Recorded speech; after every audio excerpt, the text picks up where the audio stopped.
Hi guys, welcome back to my channel. So on today's video, I'm just going to do a quick video, but I've got this to fix and I'm going to have a go at fixing something else as well in this video. But I've been told this is quite hard to start and there's a couple of other things with it. So we're going to have a look at that right now and hopefully we can fix it.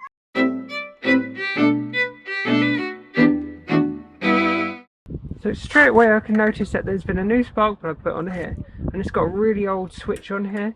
Now I don't know if this switch works, so we're going to take the spark plug off and check that there's spark.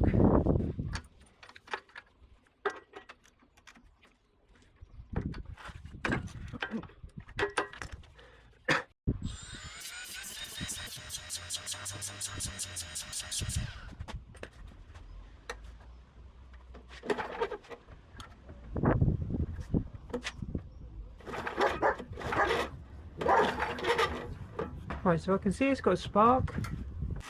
I'm assuming this carb hasn't been cleaned in a long time, so let's take that apart. Oh my good lord, look at that. You see that in the dark. What I'm going to do is take this carb off and just surface this carb.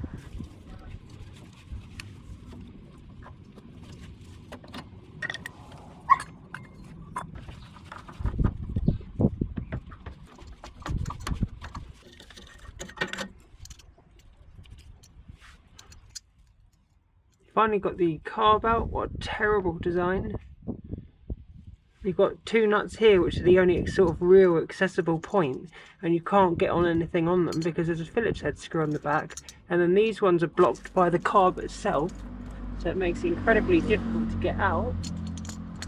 So as I'm sure everyone knows, I am horrifically clumsy. I'm a unitard!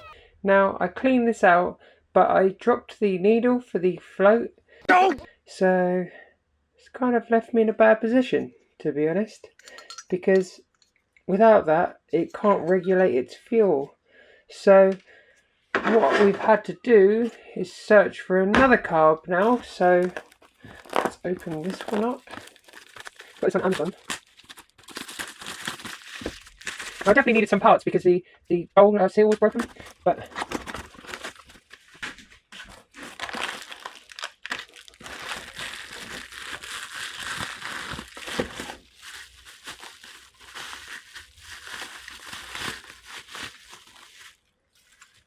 what on earth is that?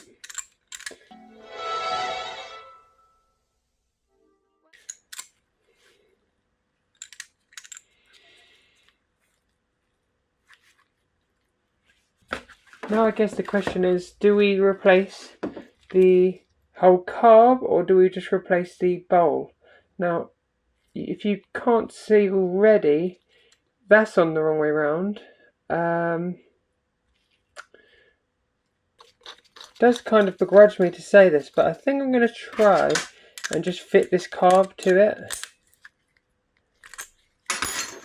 The only thing that seems to be different is the way round or the orientation of the choke, but I don't think that'll be a massive problem, and worst ways I'll just cut it down.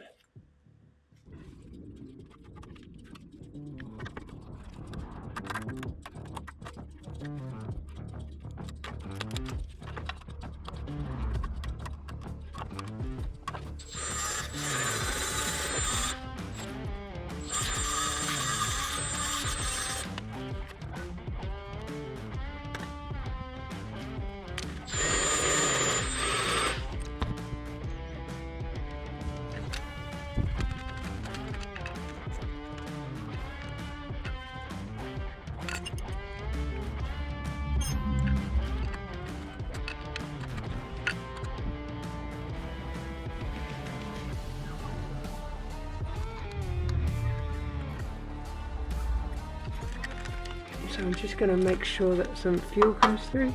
Oops.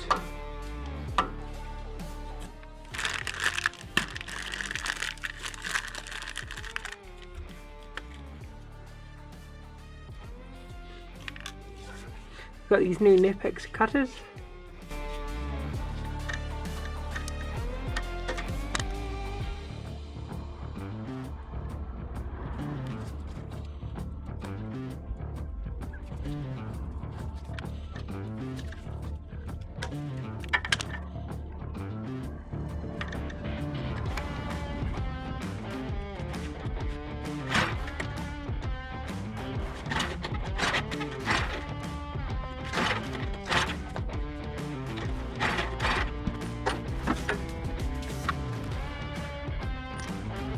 The new carb seems to be flooding the engine with fuel, which is killing the spark.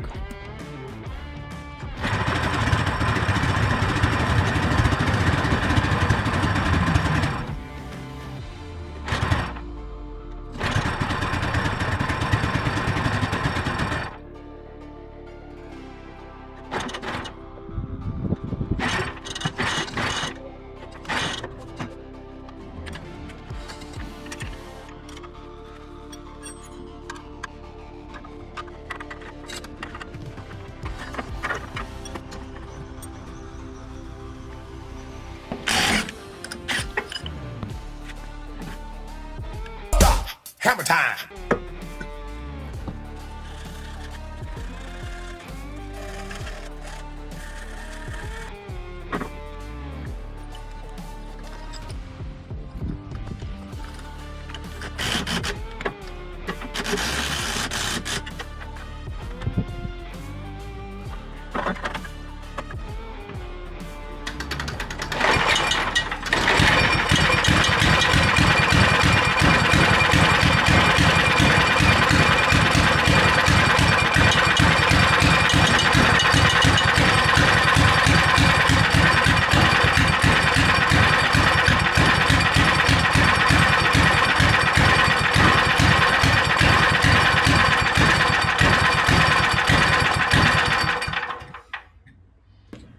I think I'm going to concede in that I can't get this running properly. I've tried and I've tried, and I've kind of spent too much time on it already, so we're going to leave this and get on with something else. So in the last video I showed you this compressor that I bought, so now we're finished with that. I'm going to try and fix this because I bought a few parts for it. There and there, as you can see. So let's put the new pull cord on. I need to drill these holes out a little bit more, but if you remember on the last video I said about how these tabs should go out as you pull it. Well, on this one, as you twist it, you can see it pulls the pads out, the tabs out, and also there's some stops there which have been completely destroyed on this one, which you probably can't make out. So hopefully this fixes that.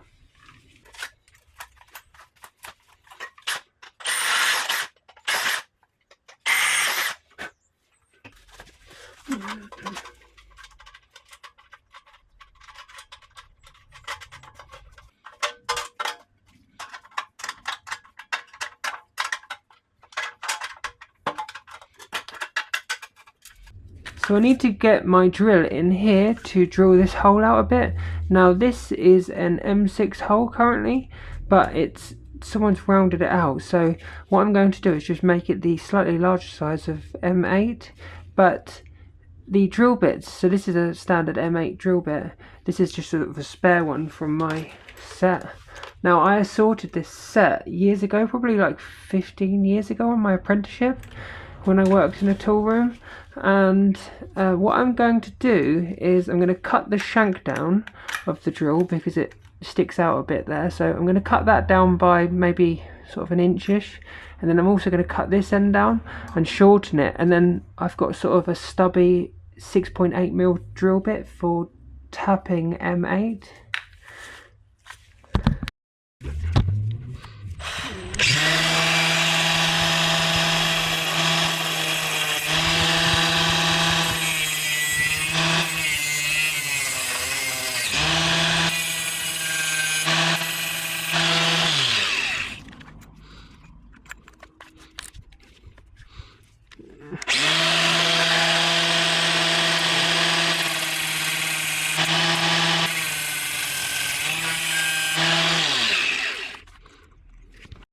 It's not perfect, but it will certainly do. I've just used a grinding stone just to sort of clean the sharp edge off of there, because it's going into alley. You kind of don't want it to grab too badly, so I've not done too much of a steep rake on the back of the drill either. So let's go and drill those holes.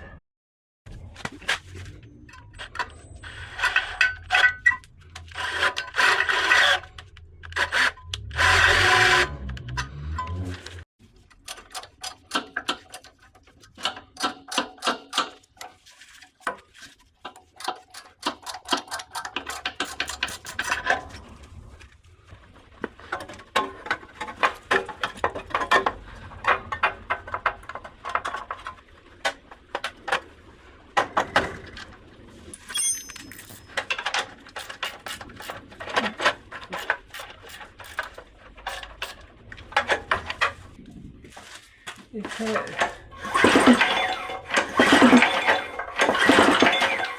better.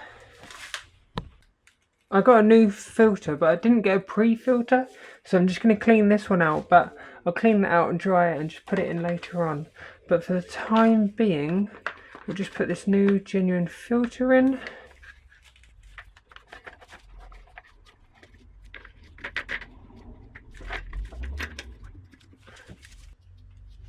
I ordered what I think is the wrong spark plug, and I don't know if this one's right either, so I am just going to put this back in for now.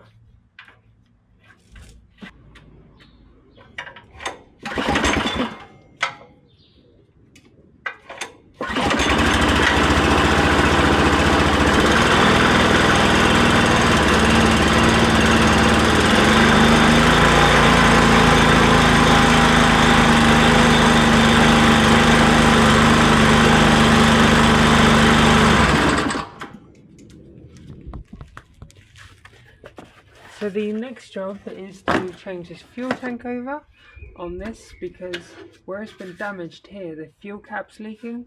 So this was only about, I don't know, £20 for a new tank with a new cap.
That's sorted now.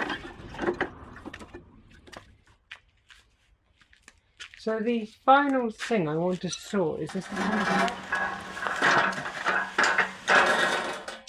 Now, if you haven't already noticed, two of the wheels are missing, and I'll show you why. The reason this is taken apart here is because that was wedged in there somehow. Basically, I think someone's caught a forklift in there and damaged it. So you might be wondering how I'm going to fix this. Obviously that shouldn't be like that. So I got a price for one of these, and quite alarmingly, this was only I think it was £25 roughly for one of these. Now it's an M20 fine thread on there. But what made this so expensive, which is why I haven't bought one, is they've got a minimum order of £50 for one of these. Then the postage is £35 plus the VAT, which is 20% in the UK, and there'll be 20% on top of the £50 as well. So you're getting on over £100 for one item, and the fork truck's only worth about £100. So I've bought a bit of M20 threaded bar. So I'm going to cut this off here, try and salvage that nut as well, and then we're going to weld a new nut on the end of here, which is where it goes to, because the thread's damaged in there. So we'll weld a new nut on there like they've done, but a bit better than they've done. So let's get on with it.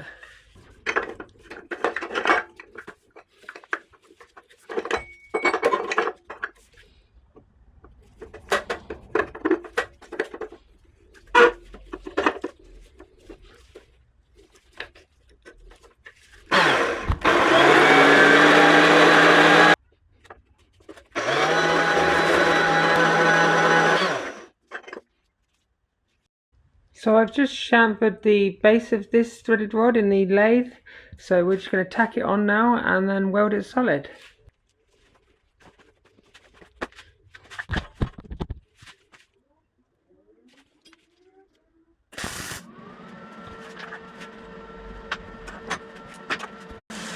It helps to put the gas on, so let's try again.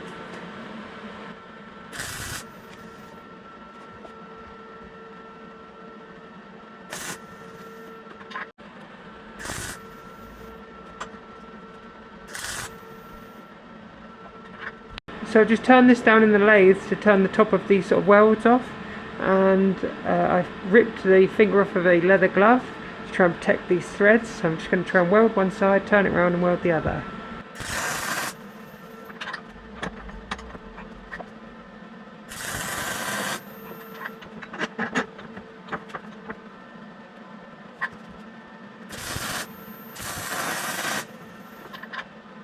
I need to tidy it up in the lathe, but otherwise that's all good, and then just cut it down to length.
Not everything was smooth sailing as you saw in this video, but that's the way it goes sometimes, so at least I got a few bits done that I needed to do. The next video is a bit different and something I haven't done for a very long time, so you have to stay tuned for that one. I've got something very impressive to show you. If you liked the video, don't forget to like and subscribe, and we'll see you on the next one. Thanks for watching.